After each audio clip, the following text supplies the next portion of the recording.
മണിപ്പൂരി പരിപ്പ് പാലക്കാട് വേവോ എന്നുള്ളതാണ് നമ്മൾ ഇന്ന് ചിന്തിക്കുന്ന വിഷയം. മണിപ്പൂര് എന്ന് പറഞ്ഞ ആ സംഘർഷ മേഖല ഇന്ത്യയുടെ വടക്ക് കിഴക്ക് ഭാഗങ്ങളിൽ ഏകദേശം സ്വാതന്ത്ര്യത്തിന് മുമ്പ് മുതലേ നടന്നുകൊണ്ടിരിക്കുന്ന ഒരു അടിയാണ്. രണ്ട് വിഭാഗങ്ങളും തമ്മിലുള്ള ഒരു യുദ്ധം. അതിനെ കോൺഗ്രസ് പാർട്ടിക്ക് അടിച്ചമർത്താൻ പറ്റിയില്ല.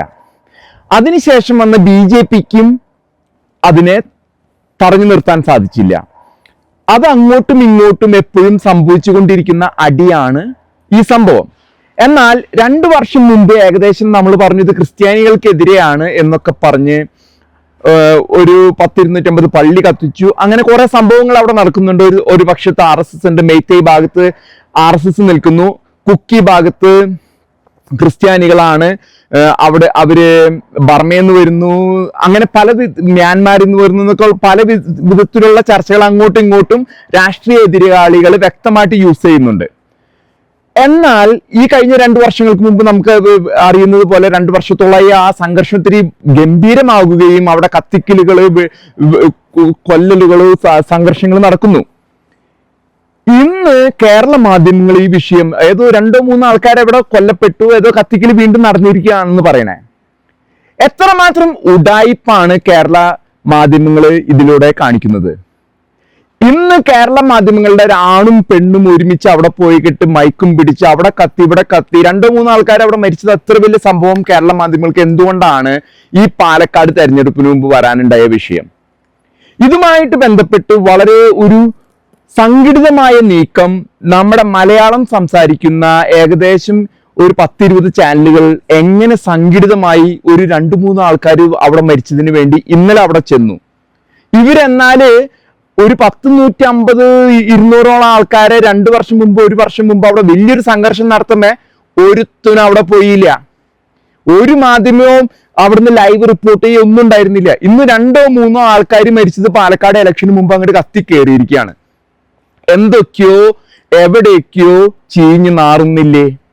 പാലക്കാട് ഒരു 15,000 ക്രിസ്ത്യൻ വോട്ടുകളുണ്ട്, പിന്നെ ഹിന്ദു വോട്ടുകളുണ്ട്. ഇതിനെ ഭിന്നിപ്പിക്കാനായിട്ട് എപ്പോഴൊക്കെ ആ ഒരു വോട്ടിന് വേണ്ടിയാണോ ഇന്ന് ഒരു മണിപ്പൂർ വന്നിരിക്കുന്നത്? അവിടെ എന്നും സംഘർഷമുണ്ട്, കൂക്കികളും മെയ്ത്തികളുമായിട്ട് എന്നും സംഘർഷം നടക്കുന്നുണ്ട്. എന്നൊക്കെ കേരളത്തിൽ ഇലക്ഷൻ ഉണ്ടോ അവിടെ ഹൈന്ദവ ക്രൈസ്തവ വോട്ടുകളെ ഭിന്നിപ്പിക്കാൻ വേണ്ടിയിട്ട് ഇത്തരത്തിലുള്ള കളി കോൺഗ്രസ് പാർട്ടി ചെയ്യും. കാരണം കോൺഗ്രസ് പാർട്ടിയും ഇടതുപക്ഷവും ഒരുമിച്ച് സുഡാപ്പികളെ സൂപ്പിക്കുന്നതിന് വേണ്ടിയാണ് ഇത്തരത്തിലുള്ള ഒരു പ്രവർത്തനം ചെയ്യുന്നത്.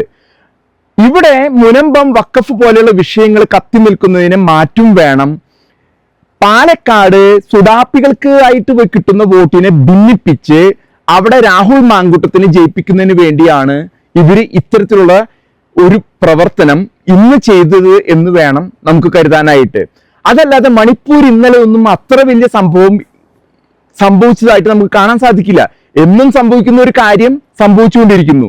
ഇന്ന് കേരളത്തിലെ കുറെ ആണുങ്ങളും പെണ്ണുങ്ങളും റിപ്പോർട്ടേഴ്സ് ആണെന്നും പറഞ്ഞ് അവിടെ പോയി ഇത്തിരി ഉല്ലാസത്തിന് പോകുന്നു.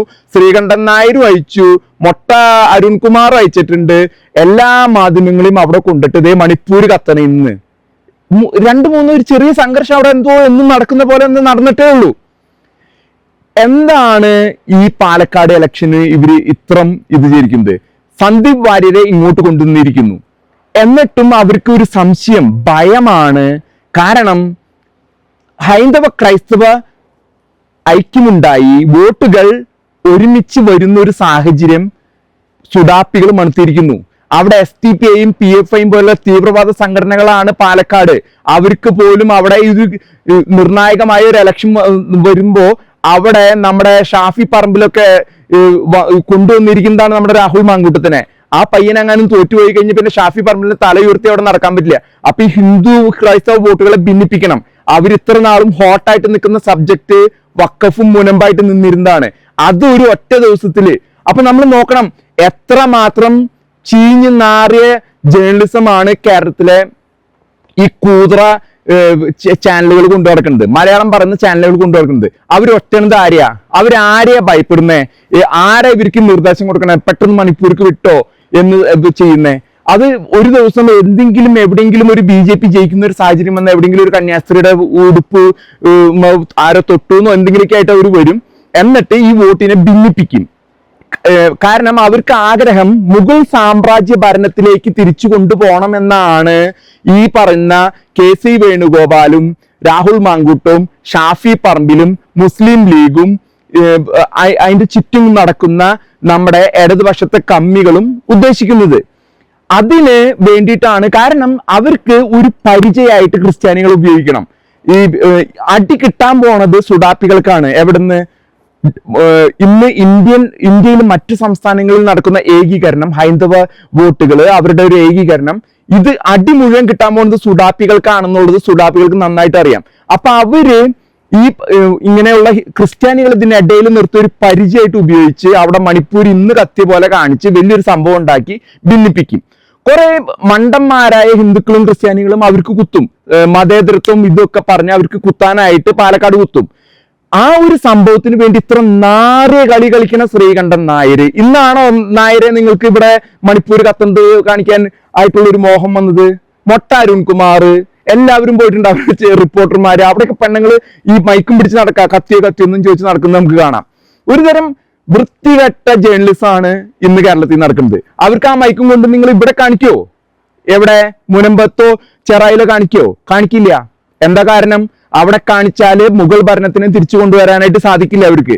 അതാണ് ഈ ചീഞ്ഞു നാറിയ ജേർണലിസവുമായിട്ട് ഈ കൂതറ ജേർണലിസ്റ്റുകൾ നടക്കണേ. പക്ഷെ നിങ്ങളോട് ഒരു കാര്യം പറയാം, അവസാനിച്ചു. നിങ്ങളുടെ ഇതുകള് ഇത്ര നാള് ഹൈന്ദവ ക്രൈസ്തവ വോട്ടുകളെ ഈ ഭിന്നിപ്പിക്കുന്ന ഇടപാടുണ്ടല്ലോ, അത് അവസാനിച്ചുകൊണ്ടിരിക്കുകയാണ്. അതിന്റെ അന്ത്യം ഈ മണിപ്പൂര് പരിപ്പ് പാലക്കാട് വേവില്ല എന്ന് വേണം നമുക്ക് മനസ്സിലാക്കാൻ വേണ്ടിയിട്ട്. മതേതരത്വം ഇതൊന്നും ഇനി അവിടെ ഇത് ചെയ്യാൻ പോകുന്നില്ല. നിങ്ങൾ തിരിച്ച് നിങ്ങൾക്ക് കേരളത്തിലെ ഭൂരിപക്ഷ ജനസമൂഹത്തിന്റെ ഒപ്പം നിൽക്കേണ്ട ഒരു സാഹചര്യം വരുമെന്ന് തന്നെ നിങ്ങളെല്ലാ മാധ്യമങ്ങളും കൂതറ കമ്മി കോൺഗ്രസ് രാഷ്ട്രീയക്കാരും മനസ്സിലാക്കുന്നത് നിങ്ങൾക്ക് നല്ലതായിരിക്കും.